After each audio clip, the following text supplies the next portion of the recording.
let's talk a little bit about water. We've got a bunch of snow in Amarillo, and that's a good thing for the cotton farmers, I do believe. They like that kind of snow. I might shut down schools for a few days, but it means, and hopefully it'll be a good cotton crop, et cetera, this summer. But you have filed groundbreaking legislation with regards to meeting the needs of water for Texans for the next 50 years or so. Could you just outline your legislation? Tell us a little bit about this.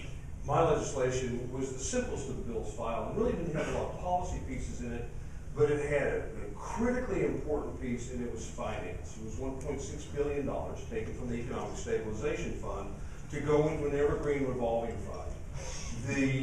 The projects currently in the statewide plan total about $53.5 billion over the 50-year planning window.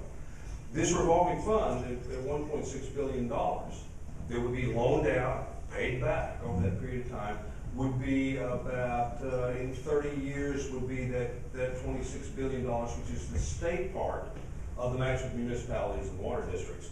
And then for the 50-year period would be about $40 billion. The point there being, all those projects, all the reservoirs and municipal systems can be financed through local bonds, and state can pass bonds till hell won't have it.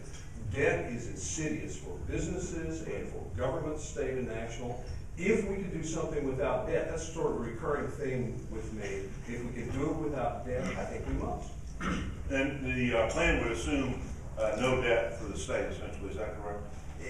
If the pieces fall into place, am I naive enough to think that a projection of $26.9 billion in 30 years is going to stay there? Right. Not necessarily, but will obviate the need for an awful lot of potential debt. And a lot of what you're doing with the funded the monies that, and we strongly support your plans that we've expressed to you. This is a critically important issue for Texas and for us. But that the money in the revolving fund would help local districts make it easier to finance the money, maybe bridge loans, and also reduce the rates for them. They'll be at the best rates because they're all guaranteed by the full faith and credit of the city, so there's never been a default. Right. And so it will help leverage the money that they will inevitably bond, but they'll secure their bonds with utility revenues, Sure. which is what we do now. Right. It's plenty viable, and it's a guaranteed source that doesn't impact tax burdens as a general rule for the citizens. And so it's very much a partnership, and I think to be able to plan 50 years ahead in a political body is a rare opportunity, right.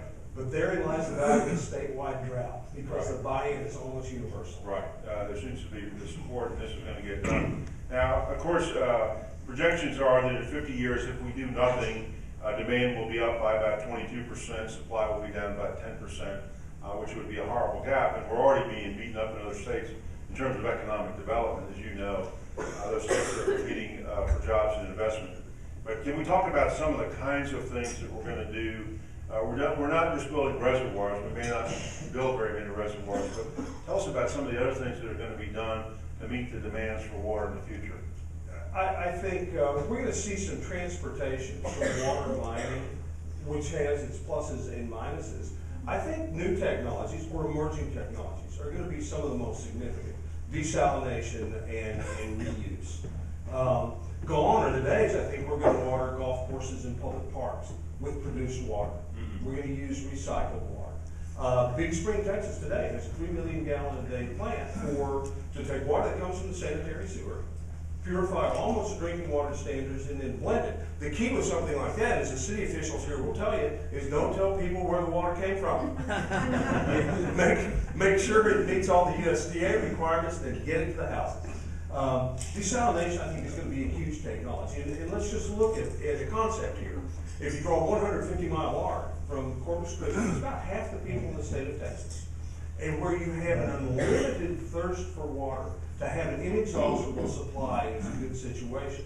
Cities as far away from Dallas have water rights in Toledo Bend Reservoir, which is a great place to put desalinated water. It's an expensive technology, but over time what we're going to see is that it's going to be too expensive not to use that. Sure. Plus the technology, obviously the cost will come down, or we hope they will over time. I mean, they certainly have already. It gets better all the time. That's why El Paso has committed. They have on the ground today a 27 million gallon a day plant in El Paso. Right. And the reuse issue, like you said, I mean, the secret is not to tell them, but you know, what people don't get, I don't think, when somebody explained this to me, I said, well, doesn't that happen already? They put the water back in the river, and then the next city down the river, downstream in the river, treats that water and provides its citizens. So they're just it's just too precious a resource to let it get out of the county.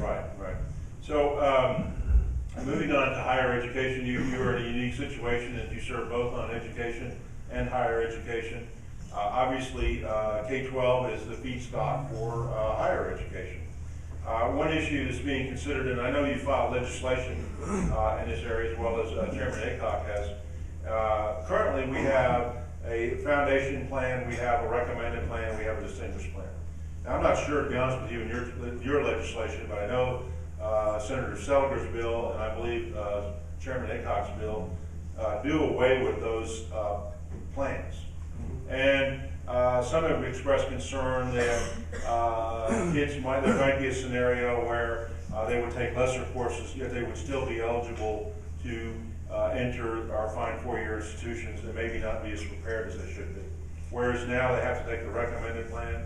The other issues inside of that are that for the top 10% rule, which is now I think 7.5% or something, that again they had in the past they would have had to take the recommended plan to be eligible for the top 10, and then finally for the Texas grants, the same would apply. So would you take some time and speak to those issues and what your thoughts are on that? I will, and it's been a great opportunity for me to work with Chairman Aycock and Senator Patrick, the members of our committee. And right now, to go to a four-year university in the state of Texas, you have to graduate with a recommended plan. UT Tyler is a good example. To go to Harvard, they don't care. You have to do well in your course of study, and you have to do really well in the ACT and the SAT. But what does it really mean? If our course of study is a good comprehensive course of study and our testing system truly sees how these kids are doing, then let's see to it that our course of study is comprehensive for all young people. And so in Senate Bill 3, you see the foundation program and the different endorsements that come from that. You have something, the STEM program is truly, it's going to be tough and rigorous, and people are going to be ready to go into engineering majors at A&M and University of Texas Dallas. They're going to be humanities, there's going to be a good vocational situation there. But it's important to know, and I put them on the spot, and I really didn't mean to, but President Powers at the University of Texas was at an orientation meeting for new members.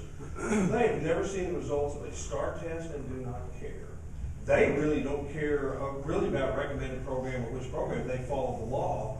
But with ACT and SAT and class standing and things like that, they can tell who they ought to admit. They were admitting really good students to the University of Texas long before we had the recommended plan and things like that.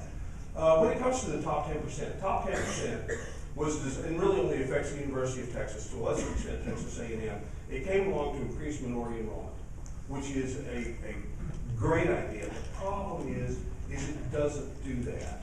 Because here's one of the things that happens, is that an awful lot of great students out of East Texas, instead of running off to the University of Texas, are going to go to UT Tyler and get a great education and stay closer and have mama's home cooking. And this is true of the Panhandle as well.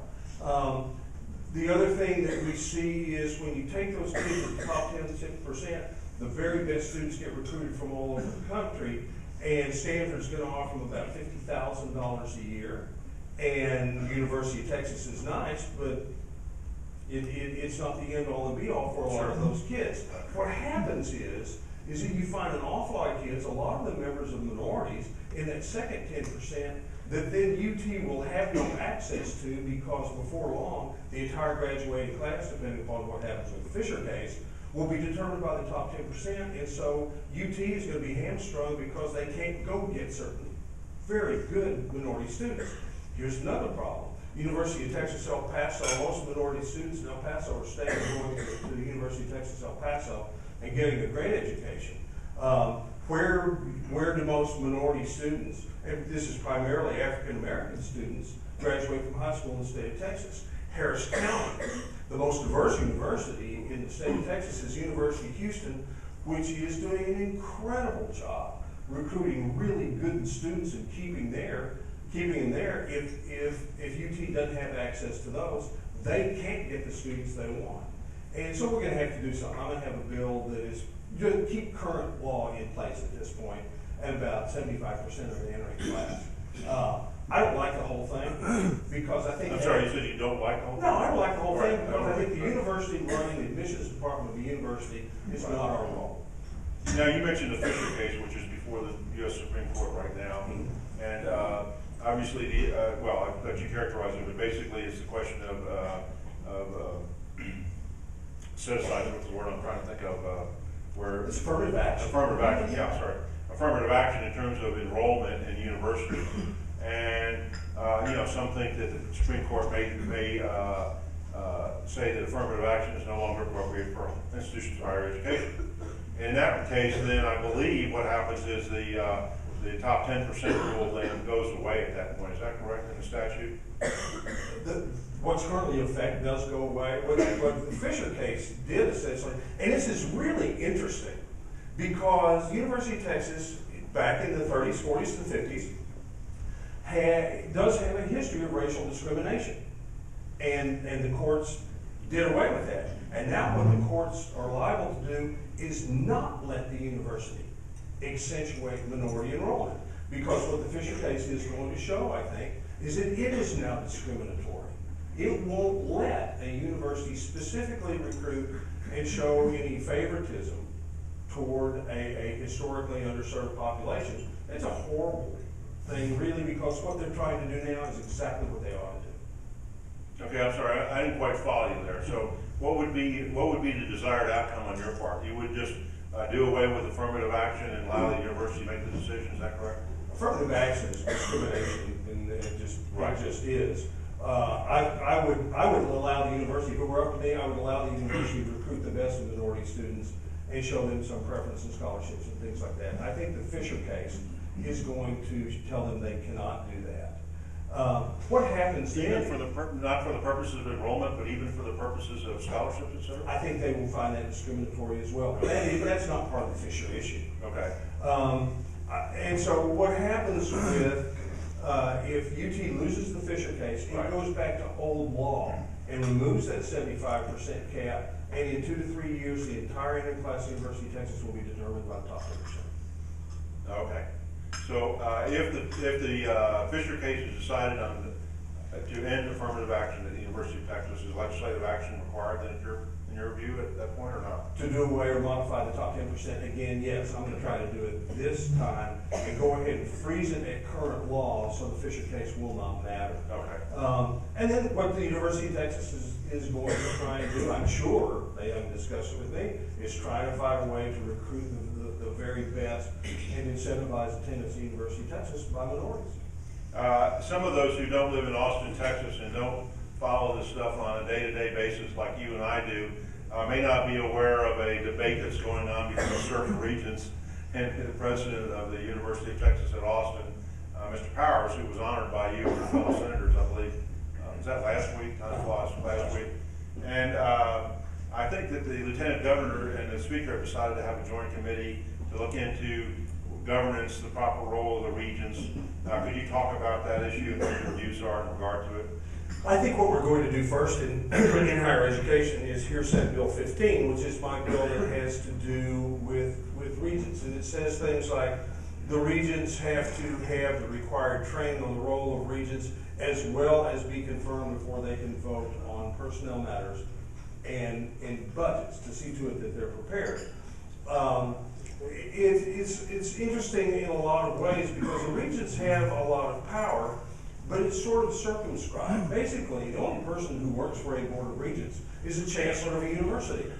The chancellor of the system, really. The chancellor of the system, I'm sorry. The only person who works for the chancellor are the presidents of the universities. And when people hop those lines, it makes for a management mess in large organizations that rely upon leadership guidance, consistency, and things like that. When you look at what's going on at the University of Texas, I think we'll deal with this in our standing committee before the oversight committee. It's a question of governance. The Board of Regents have the right to tell the chancellor to do anything they think appropriate. What the chancellor properly does is instruct the president to do so. And when those lines aren't following, the organization starts falling apart. Sure. And this isn't about one person or one employee of the university Right. at all.